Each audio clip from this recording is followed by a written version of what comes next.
first story behind mansion walls. A doting son.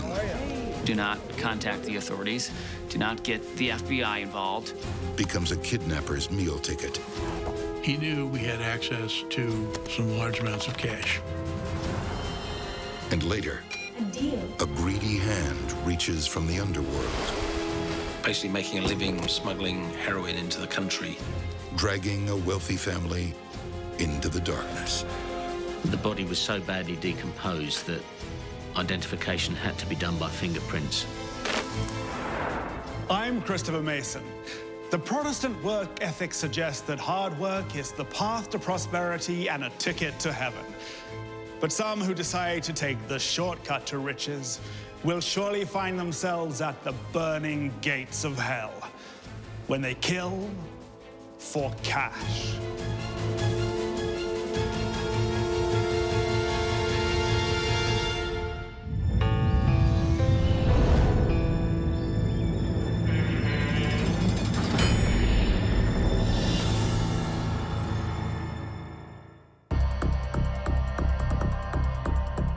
In April 2008, wealthy businessman Tom Wiles checks his email and sees a message about his son, Robert.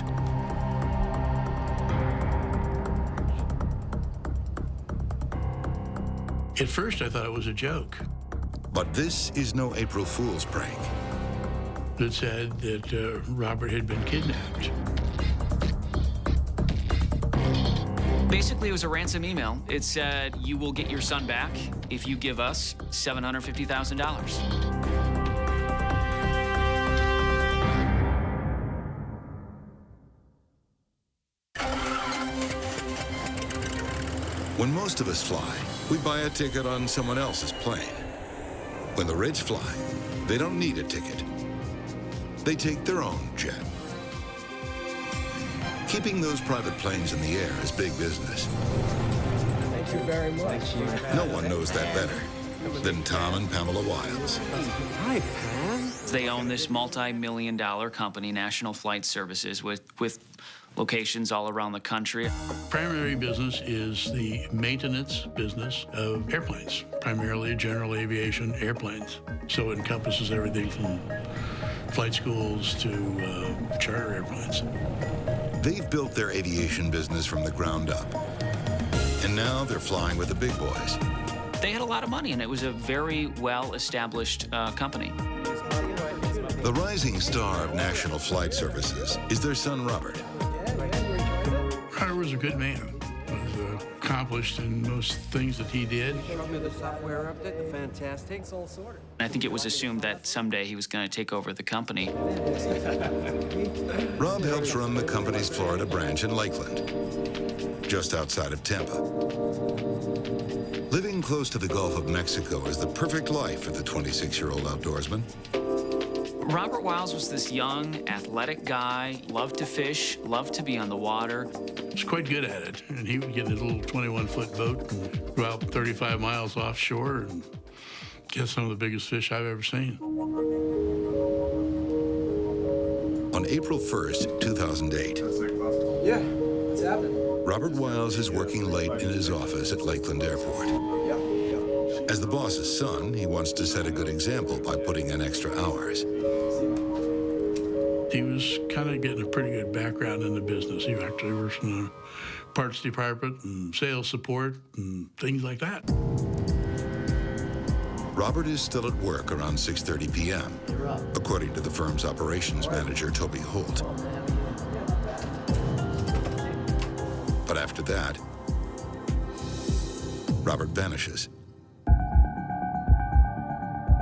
2 days later, Robert's father, Tom Wiles, gets the ransom email. They signed it to Group X. They wanted $750,000. Part of that letter said, whatever you do, do not contact the authorities. Do not get the FBI involved. Do not call the police. Do not tell anybody. Do not let anybody know what's going on. Tom Wiles ignores the kidnappers and calls the police. It's really not a good idea for somebody to try to handle it on their own. Jim Orr is an FBI special agent assigned to the Robert Wiles kidnapping case. The FBI has a lot of experience working kidnapping cases, and we have a pretty good track record as far as safely retrieving people where that's possible. The Wiles family is in good hands. These investigators don't flinch when it comes to hunting down a good lead. What's been going on in the victim's life? Have they been acting strangely lately? Have there been any unusual incidents involving them?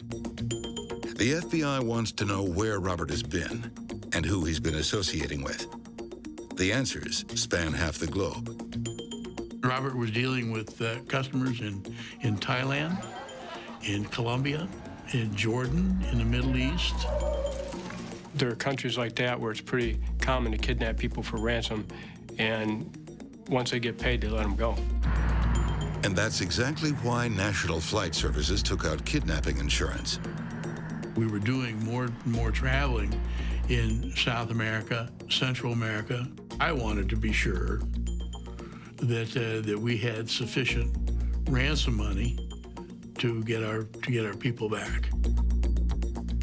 That insurance policy is worth $750,000. Exactly the same amount as the ransom demand. Inside knowledge, or just a coincidence? It gives the FBI food for thought. Robert Wiles' international business connections are keeping investigators busy. But the real clues to this mystery are turning up much closer to home. Robert had told his barber that he was unhappy with his life. At the time he disappeared, Robert Wiles was having a crisis. I know Robert was not terribly happy at that particular time. His dreams lie at the wheel of a fishing charter boat out in the sun, not in an office. Has this adventure seeker decided to fake his own disappearance? On rare occasions, kidnappings are faked. One of those things that has to be established is this a legitimate kidnapping as opposed to a farce? Robert's father, Tom, won't believe that theory for a minute. I don't understand that. None of that really squares with anything that I knew. Robert was, number one, a very sincere, honest man. Loyalty was a big thing with Robert. There's another possibility. Unfortunately, sometimes family members or other people close to the victim are involved in these things. So we have to, through investigation, eliminate them as suspects. Robert's father finds himself under scrutiny by the FBI and doesn't like it one bit. They didn't exempt anybody. I mean, I was on their suspect list for quite some time, to the point where I got very angry with the FBI. The FBI soon learns that Tom's marriage isn't as solid as people thought. He's a chip off the old block, isn't he? He and Pam have separated. And just a short time before Robert disappears, Tom gives his wife a large sum of money. And I gave her $750,000. And there's that figure again, $750,000. So it was very interesting figure that was exactly the amount of money that was demanded in order to get their son back. Just another coincidence? Or is Tom faking the kidnapping to get the cash back from his wife as ransom for their son?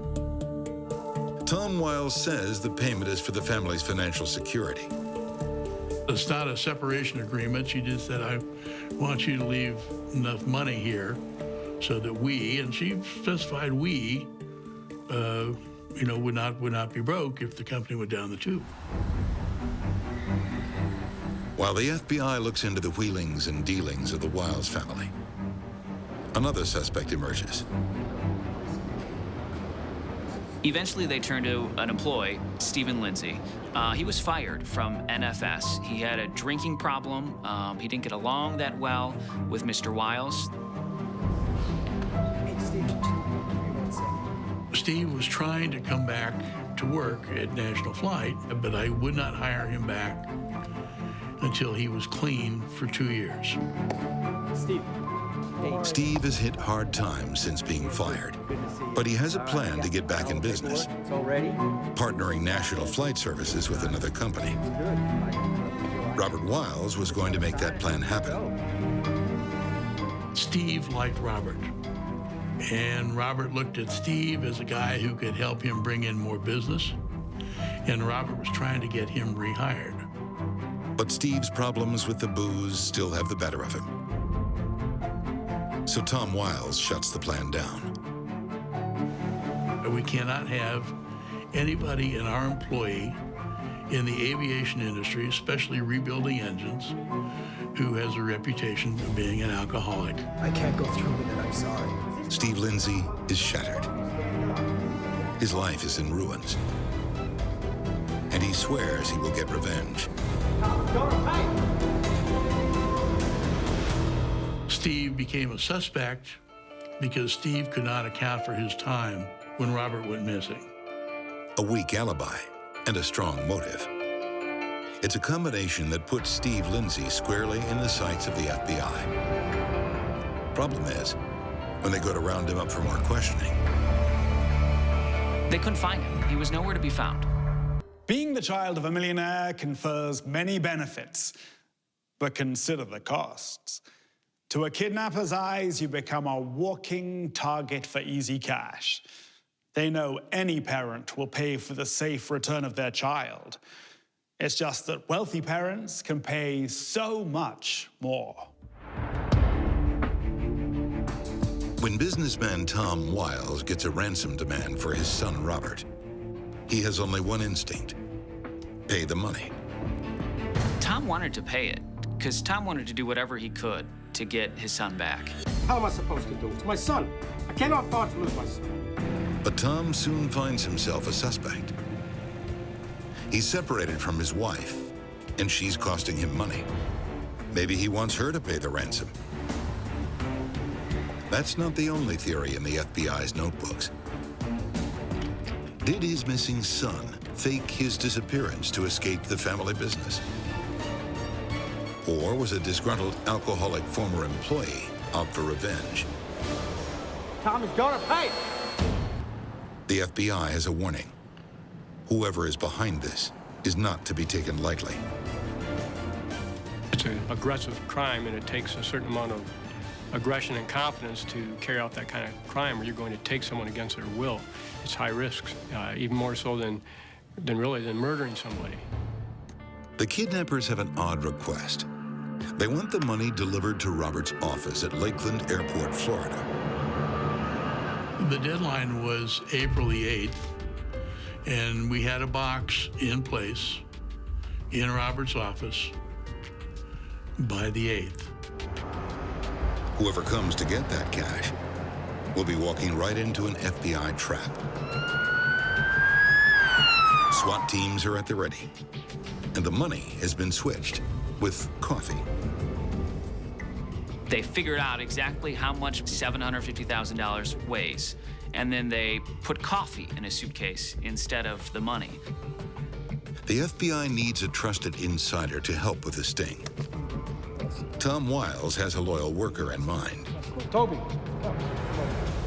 I suggested Toby Holt because he had unlimited access to all aspects of the business. Toby Holt was a trusted employee. He was the operations manager. He was kind of brought into the inner circle, if you will, from the FBI's perspective, and kind of helped orchestrate this and helped keep watch on that. The April 8th ransom deadline comes and goes. Minutes went by, hours went by, I think a week went by. No one ever came. No one touched it. There was never a contact made by any of the kidnappers after the original note. And we never heard another word. For a desperately worried father, it's a bad sign. I expected the worst when we didn't hear from kidnappers. At this stage, Tom Wiles is no longer a suspect in his son's disappearance. Former employee Steve Lindsay is also scratched off the suspect list when he turns up in the Caribbean. Investigators are at a dead end. Then they take a look at Robert Wiles' cell phone activity. And they realized something isn't quite right with the phone records. The night that Tom receives the ransom email, Robert's cell phone is active near a toll booth on Florida's Pope Parkway. Tom is brought in to help review CCTV tapes. And there, amongst the hours of footage, he spots a familiar vehicle. The FBI took me down to the Lakeland Police Department, and I observed a car that I thought was Toby's car coming through that toll booth, and it turned out it was. Toby Holt, Tom's most trusted employee. It doesn't add up. There was this picture of Toby Holt holding a phone up to his head, but his phone, when they looked at the records, was not being used. Toby Holt says he isn't on a phone at all. He's just taking a sip of soda. So it was very strange. So that's when they really started to dig into Toby's past and into Toby's whereabouts the night Robert disappeared. For Tom Wiles, it's an aha moment. I was very surprised. Up to that point, I had not made any connection to Toby with respect to Robert's disappearance. But now it all makes sense. Rob. What's happening now? Not much. Toby and Robert often clashed at work. Chasing up that weekend. What's happening with that shipment? I don't know. I asked you to sort it out, didn't I? I'm sick of this. I'm sick of you. Their working relationship was not good. Toby would not share information with Robert. You can go to hell, Rob. Go to hell. Toby wanted to take the company in one direction. Robert kind of had a different thought in mind for the company. And I think Toby felt that maybe he's not as qualified and it's probably not best for the company. Only weeks ago, Toby Holt had been helping the FBI with their sting operation. Now, he's feeling the heat. Toby Holt had claimed several different alibis for the night of Robert's disappearance, none of which could be proved. He said he visited with a mistress. He said he went to a restaurant, and there was no surveillance footage of him going to these establishments, and there was no records, there was no receipts. Then the FBI asks to search his car. He said, there's nothing in his car, go ahead and search it. They dig around in one of the compartments, and they find a handgun. The optics are bad for Toby Holt, but it's not enough evidence for an arrest. And the whereabouts of Robert Wiles remains a mystery. When it comes to recovering a victim of a kidnapping alive, time is of the essence. More time passes, the more opportunity the kidnapper has to remove the victim farther away from the abduction site, to hide the victim, to secure the victim, to cover their tracks, destroy evidence. March 2009, nearly a year after Robert's disappearance.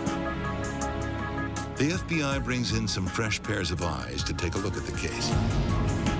They discovered that Toby Holt went shopping the night Robert went missing. They said he went to Home Depot and got some duct tape and got a plastic bag. And they uncover new traces of Holt's cell phone activity. They realized that everywhere that Toby Holt went, so did Robert's cell phone. Maybe Toby really was on a phone in that toll booth picture. Robert Wiles' cell phone. So if Toby had Robert's cell phone with him for 3 days after his disappearance, where was Robert? Well, there's no way that Toby Holt could have Robert's telephone 3 days after he disappeared and not be involved. Almost a year after his kidnapping, the family of Robert Wiles has lost hope of seeing him alive again. But there is still some hope of seeing justice. In December 2009, Robert's co-worker, Toby Holt, is arrested. He flew into Orlando International Airport, and police were there to take him into custody right away. And he said he was caught by surprise. Toby Holt is indicted for extortion, kidnapping, and murder. For Robert Wiles' father, Tom, it's a bolt out of the blue. Could one of his most trusted workers have kidnapped his son? I was surprised when he emerged as the #1 suspect. I did not put those two together. As his trial begins, Toby Holt is adamant he didn't do it. And proving his guilt will be a challenge. There was no body, there was no smoking gun, so they were relying on this web of circumstantial evidence. But the circumstances are compelling. Toby Holt was the last person to see Robert Wiles alive. His alibis for that evening have no evidence to back them up. But one thing he did do that night was buy 2 rolls of duct tape and a box of plastic sheeting. The prosecution says that was for wrapping and dumping a body. It was never clearly painted out how Toby Holt killed Robert Wiles, but the prosecution made it pretty clear that he had about 5 hours the night Robert Wiles disappeared, and they believe he took care of business. Did he use the gun he had hidden in his car? Nobody knows. Prosecutors argue he did have a motive to use it. Listen, man, I'm sick of this. I'm sick of you. Toby Holt butted heads with Robert Wiles at work. You can go to hell, Rob. Go to hell. He wanted the boss's son out of the picture. I believe he was very jealous of Robert. I believe that he felt that Robert was throwing him under the bus, so to speak, and had every intention of taking his job. And at the heart of it all is greed. Toby Holt also wants to score a payday. The answer is kidnapping. I'm sure that he targeted our family because he knew we had access to some large amounts of cash. There's a crucial piece of evidence that Holt has no answer for. For 3 days after he disappeared, why was the cell phone of Robert Wiles always in the same place as Toby Holt? The most damning evidence was the cell phone trace. It was crucial evidence that Toby Holt's phone and Robert's phone followed the same path that night. Television news reporter Ryan Raish covered the Holt trial. And sitting in court, he felt the prosecution's circumstantial case build day by day. You know, most people felt that Toby Holt did it, but it was so much was relying on all this circumstantial evidence. And of course, without having a body, a big question was, okay, well, can they do it? Can they prove that he actually not only killed Robert Wiles, but also was responsible for the kidnapping and the ransom note and everything else that he was charged with? But the complicated evidence about cell phone towers is a clincher. Everywhere that Robert Wiles' phone went, so did Toby Holt's. You know, there was no clear explanation. Okay, how could that happen if you did not have his phone and yet you were following the same path that his phone was following? I think if I was in that jury, I would say, wow. Toby's involvement also explains why the dummy ransom package was never collected. Because Toby knew that the FBI was involved is the reason that we never heard another word from the kidnappers. He would have been a fool to touch that box. As the trial progresses, one thing begins to stand out. Toby Holt looks very confident of his innocence. I mean, this was a guy who was calm and collected and almost nonchalant. it certainly did not look like a man who thought he was going to be sentenced to life or sentenced to 30 years. It seemed like he thought, okay, they have the wrong guy, I'm going to get away with this and move on with my life. He was so calm and so nonchalant, it was surprising. On March 12, 2012, Toby Holt learns his fate. The verdict was he was guilty of extortion and manslaughter and was sentenced to serve 30 years in jail. He got up and said, you know, I'm sorry, Pam and Tom, that you don't have your son, but I didn't do it. Unfortunately, there are times where you never have a total resolution to a kidnapping. The victim's never recovered, the body's never found. It's obviously very difficult for anyone to lose a loved one, but I think it's even harder on a family where they don't know for sure and they can't have any kind of closure. Robert Wiles' body has never been found. And Toby Holt certainly isn't telling. It's the unknown that haunts Tom Wiles and his family the most. We believe he's somewhere in the Lakeland area. We don't know where else to look. You know, we know Robert's not coming back. But I'd really like to know where he is. I want to bring my boy home.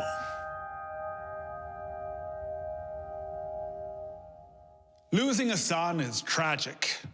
Never being able to bury him, unbearable. It reminds me of another mystery on the other side of the Atlantic, where a family's great prosperity threw them into the path of a monster. In the dead of night, during a bitter English winter, a strange meeting occurs in the shadows of Stonehenge. Some believe this mysterious prehistoric site is an ancient cemetery. And tonight, death will once again shroud these sacred stones.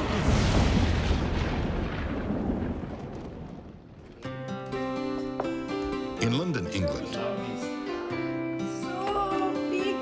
proud parents Anil and Nancy Chauhan are celebrating the arrival of their second child.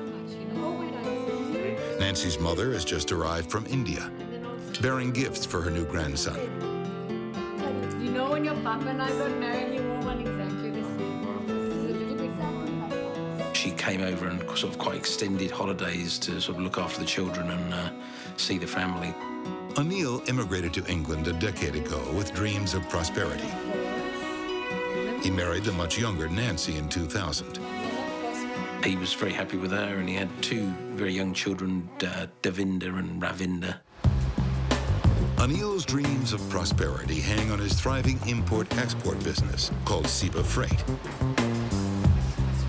He's making a mint supplying fresh produce from the world's most far-flung corners. I think certainly some of their business was based around the more exotic fruits and vegetables. His customers range from Michelin star chefs to posh housewives. And the more exotic their tastes become, the more he cashes in. It's fair to say that he was quite a wealthy man. He clearly was a businessman with a certain amount of acumen. While he's worth millions, Anil's management style is casual. He even wears sweats around the office instead of a suit. He wasn't particularly ostentatious or flashy, and he didn't display his wealth as openly as others in his position. As profits pour in and his young family prospers, Anil's future appears to be getting brighter by the moment. Until February 13th, 2003, when his wife Nancy says he doesn't return home from work. Nancy had become concerned about the whereabouts of Anil, so she had constantly contacted Seba in an effort to find out where he was. A deal? No, that's all right. Thank you. Nancy is told he went to a meeting out by Stonehenge. He told his staff that there were some men that were interested in buying the company and that he was going to enter into negotiations with them. I'm off to do a deal. The next day, Anil still hasn't shown up. Anil's associate, Kenneth Regan, stops by.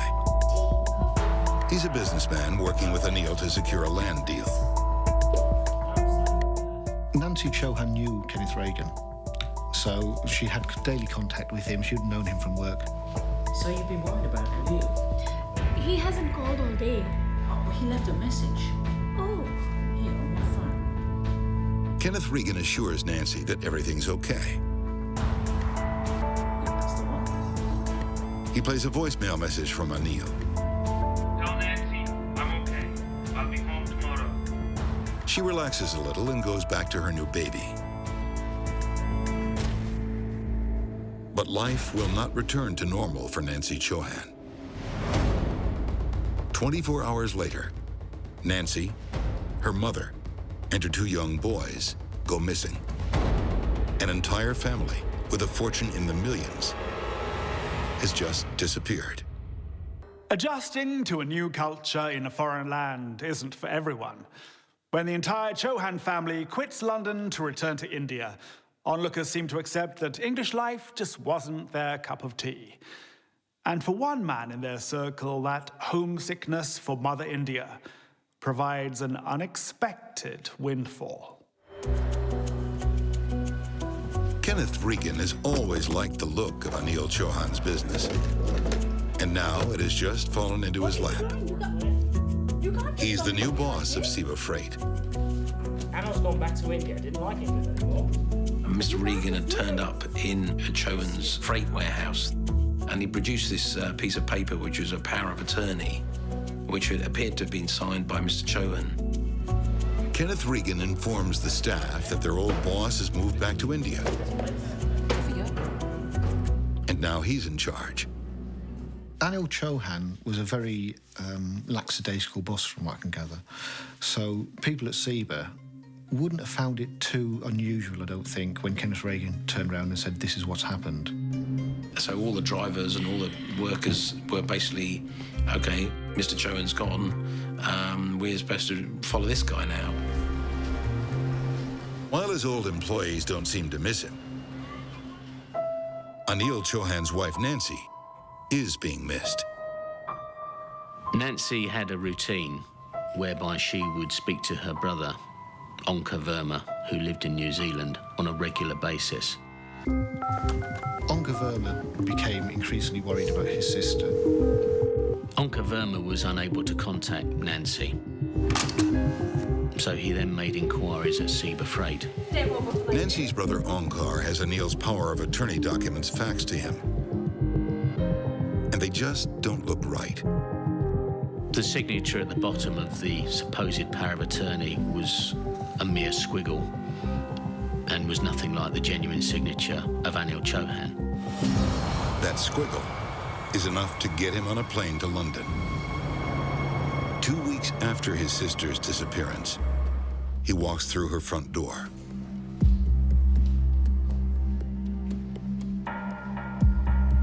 The place looked as if it had just been walked out of. Food was half prepared in the kitchen. Ketchup bottles on the table and food in the cupboards. It was very mysterious. This is not the home of a family who has moved overseas. Where are Anil and Nancy, Nancy's mother, and their two little boys, Ravinder and Devinder? Onkar then finds something very troubling. His mother, Chandrika, she had left her holy book behind. She was a very devout follower, and as a result of which she would have also had that with her. Why would this very religious woman leave behind this Sikh holy book if she was joining the rest of her family, you know, living abroad? Onkar Verma gets on the phone to Scotland Yard and makes a plea. Find my sister and her family. detectives start digging into the Chauhans' affairs. You do background checks on the family, if they're using their credit cards, if they're using money, how they're living. But no one has touched their bank accounts. It's time to start looking at their potential enemies. It could have been anything. It could have been a family feud. It could have been to do with his business. Anil Chauhan had in the past sort of fallen foul of the law. He'd been prosecuted and convicted and even spent some time in jail for tax evasion. Anil has another secret. Some of his fruit and vegetable imports are getting a little too exotic.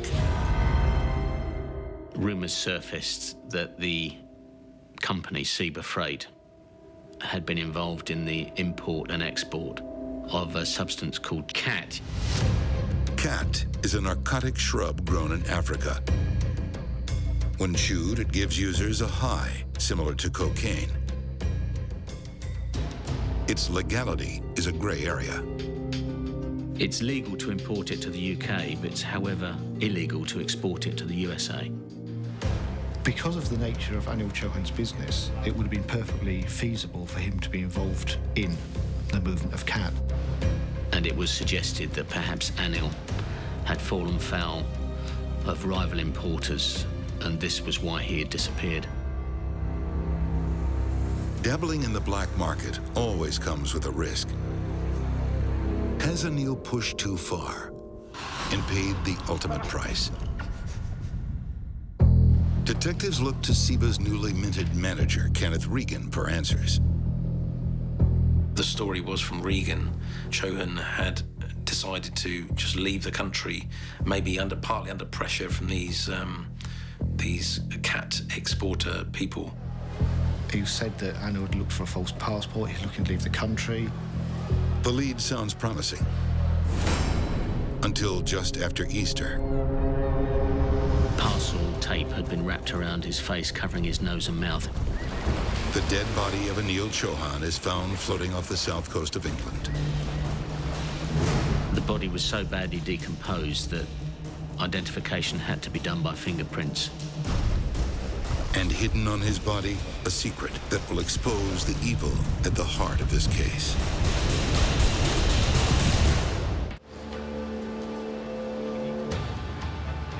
In January 2003, London businessman Anil Chauhan is busy running Seba Freight, a multi-million-dollar import-export company. In February, he doesn't return from a mysterious late-night meeting. And in April, his cold, dead body is found in the sea off the coast of England. We had circumstances that are unusual leading up to his death, and it then became a legitimate murder investigation. And with Anil Chauhan dead, police hold grave fears for his wife, her mother, and their 2 young boys, all missing.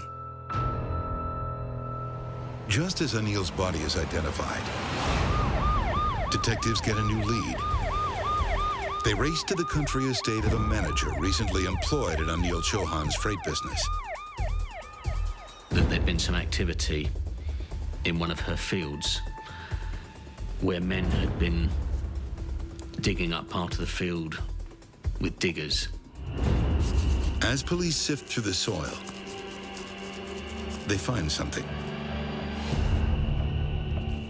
There was jewellery found in the ditch.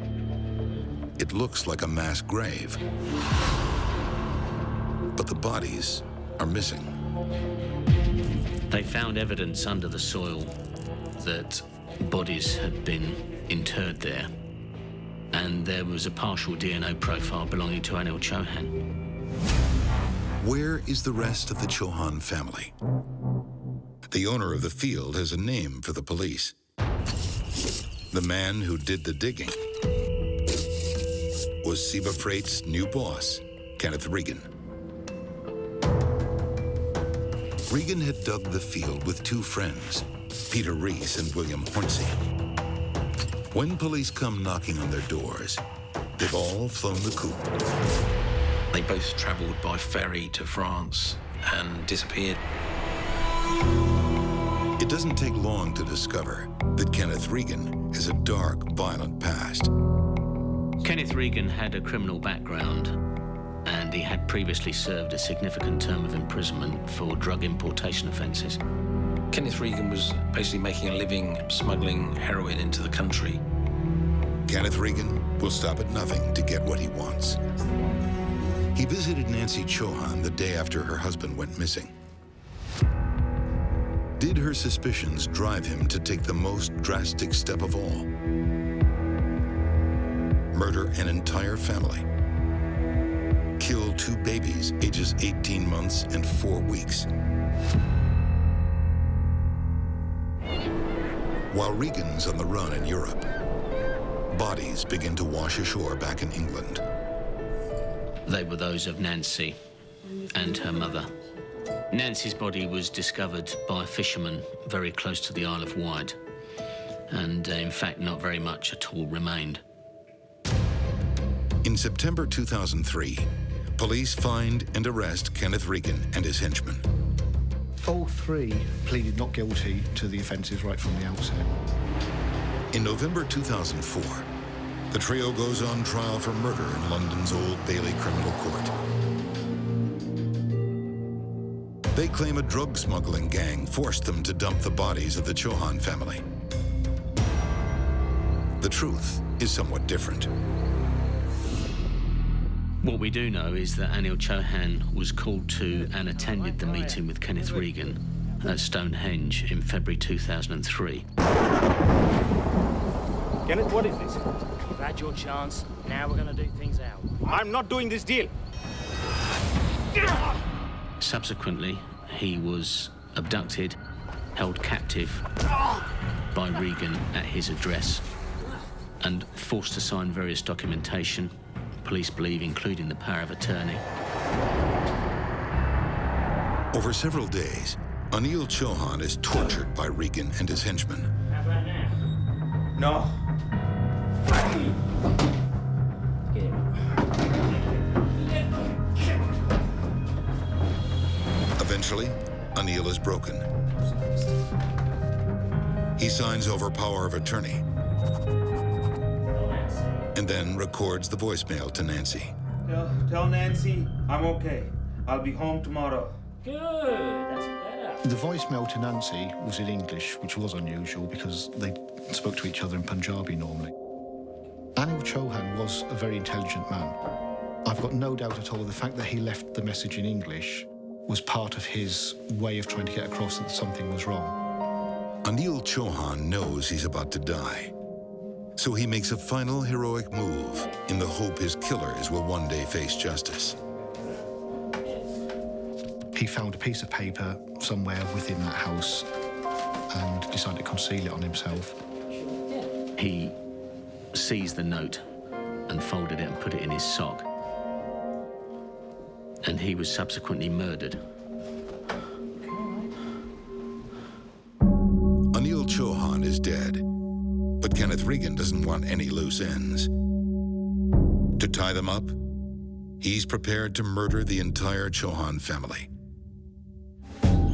and bury them in a field.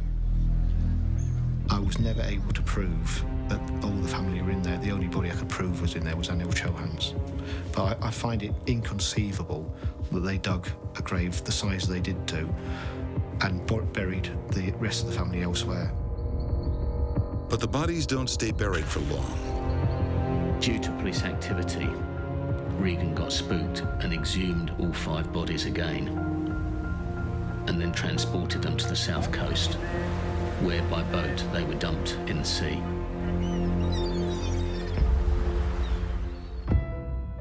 Kenneth Regan was driven by one thing: cold-hearted greed.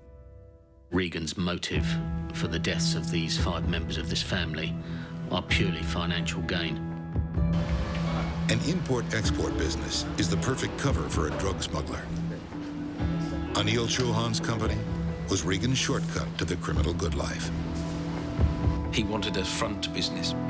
His plan was to take over this company and use it to smuggle drugs, mainly from Spain. Costing over $15 million, the trial is one of the longest and most expensive in English history. And the clinching piece of evidence comes from a desperate father who knows he's about to die. When his socks were taken off, there was a piece of paper basically folded up inside of one of those socks. It takes a forensic lab weeks to decipher the note.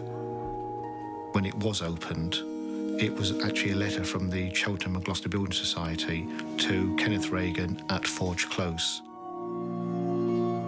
Kenneth Regan was eventually convicted of all 5 murders, so that's all 5 members of the Chohan family. He will never be released and he will die in prison. Regan's henchman, William Hornsey, is also convicted of 5 murders, receiving life without parole. Peter Reese is found guilty of 1 murder and given 23 years.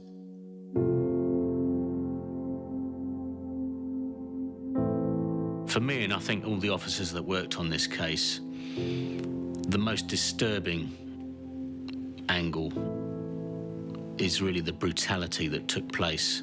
To think that someone could stoop so low as to murder 3 generations of the family purely for financial gain, I think I find the most shocking aspect to this whole murder investigation. Kenneth Regan never divulged how 3 generations of the Chohan family were wiped out in one weekend. And he still won't tell where the tiniest generation is buried. The one issue that police would very much like to resolve is what happened to the 2 small boys, Ravinder and Davinder. Their bodies have never been recovered, and it's a tragic element to this case that they've never been found.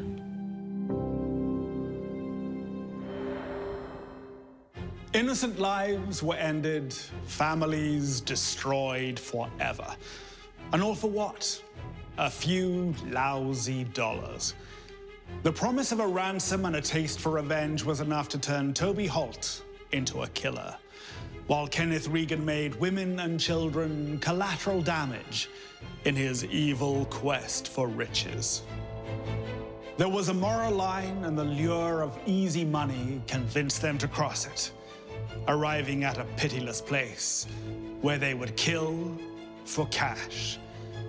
Till next we meet behind mansion walls, I'm Christopher Mason.